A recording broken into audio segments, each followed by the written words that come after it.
big news of the day, obviously, Andy Serkis will direct Venom. Huh? Andy Serkis, came out on not Deuce. only on Twitter. He said, "It's happening. The symbiote has found a host in me, and I'm ready for the ride." This is from THR. It was down to Rupert Wyatt from Rise of the Planet of the Apes, Travis Knight, who did Bumblebee, and Kubo and the Two Strings.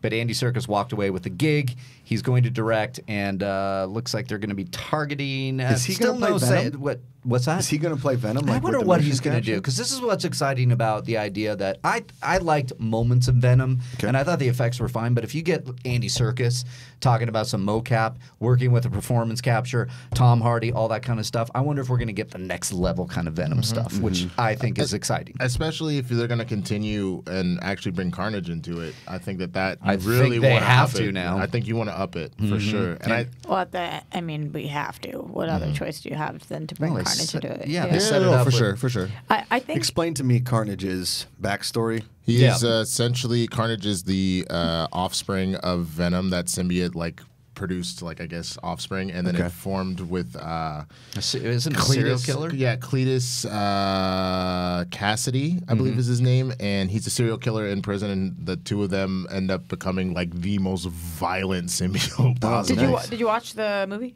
Venom? Yeah. Yeah. Did you stay the whole time? I think so. Yeah, Is that who he it sees was in just prison? Woody. Do you remember? Yeah, Woody Harrelson. Yeah. That's Okay. Carnage. Okay, got it. At least that's what they're I feel saying. like that was the only explanation I could give you that would make a little more sense. Sure. Yeah. I watched Venom on a plane, and I was just semi-entertained by it. Do you know what I mean? Sure. I didn't enough. per se love the movie. I do love Tom Hardy. I like the movie a lot. Okay. I just love the character of Venom, so I know they're doing their kind of own take on it, which the movies loves to take liberties, which obviously you can't do everything. Right. But so yes, I didn't love the movie. I didn't hate it, but I enjoyed myself. Okay. You know, so if to give it over I mean, to it Sir made so much Gollum- money. Yeah, exactly. But to give it over to Sir Gollum, I'm all about that shit, man. Sir Gollum, I like that. Yeah. We talked about this a week ago, Yeah. and he was my third pick of the three. Really? Because I am more familiar with the other guy's directorial work. You didn't see Mowgli? Even though, no, I did not see Okay. Mowgli. So it's not that I don't think Andy Serkis could do this. First of all, I think he's a brilliant performer. I really like him. I like his instincts. So I think he could do a great job at this. It's my lack of knowledge and my lack of viewing of his work that's making it so that I can't get. I'm not jumping for the stars, jumping to the moon, jumping for joy. Jumping for joy. Okay.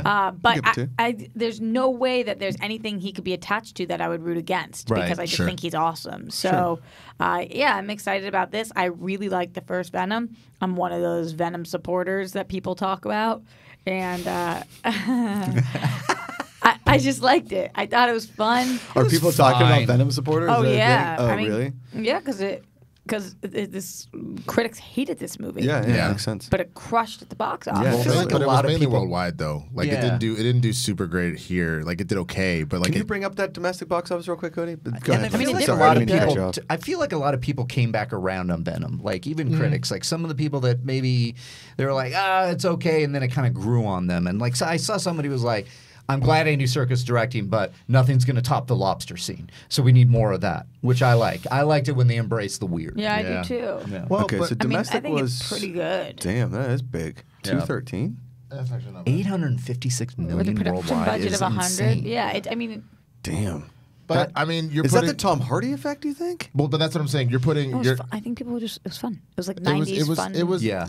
That's exactly what it felt. It felt like a '90s superhero movie again. But Maybe this can be the selling point for bringing back the Phantom. Never give up, Josh. I'm never going to give up ever. Never in a million years. Suit 2. Oh yes, I Yep. love that movie. Me too. Billy It's Zane. shit.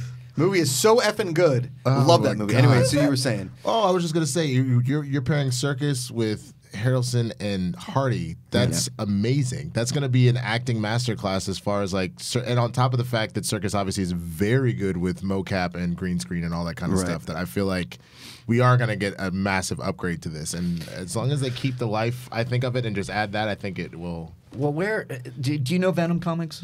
pretty well. I mean, where can they go for like this story? Because I know Lethal Protector was like kind of the basis of the original, where he basically makes the deal with Spider-Man. We'll leave each other alone. He moves to San Francisco, where Venom took place.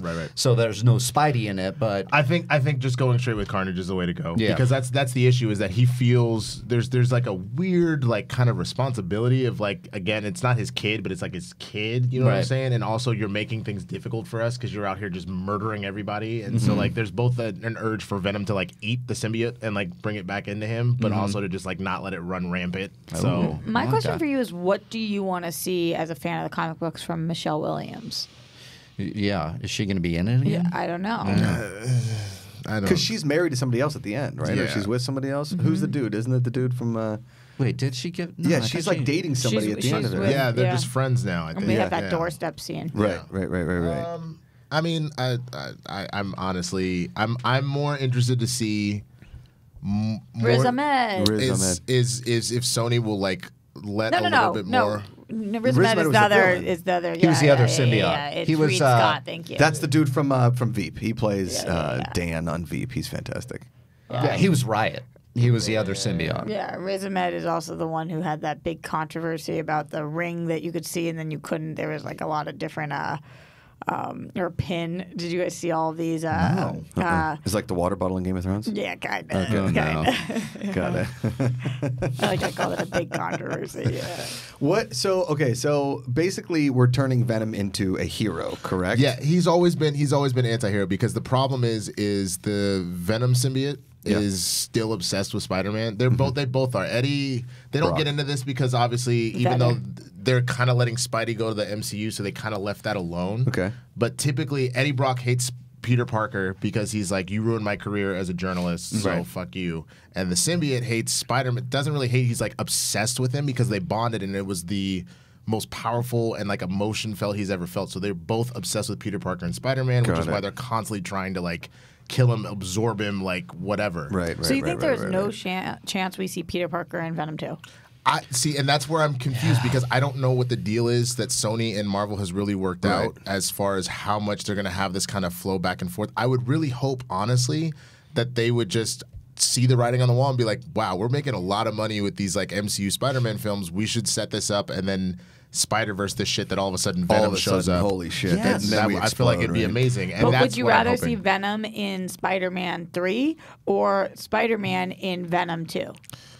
I think you can do both. I don't think that there's a reason why you can't because I think you can, because Venom 2 would probably come out first if I'm not mistaken. So essentially what you do is in like a post-credit scene, you can just be like, maybe you get I'm not going to ruin Far From Home, but maybe you get the post-credit scene that happened in San Francisco, and then all of a sudden he's just like, and then like runs off to New York. Pretty good. Well, they were saying that Tom Holland signed up for 3 Spider-Man movies and a few Avengers movies. And so Far From Home sequel, the next Spider-Man, Spider-Man 3, will be the last one under the Sony contract and Disney contract. So could they expand on that? Because I want MCU Spider-Man with this Venom and see I feel Venom like pop it'd be up. amazing. Yeah, I feel like it would be a very fun. Why wouldn't they? Because they are, like you said, they're making a lot of money. They're making a lot of money because they didn't. Far From Home already break $1 billion. It's the first Spider-Man movie to break $1 billion.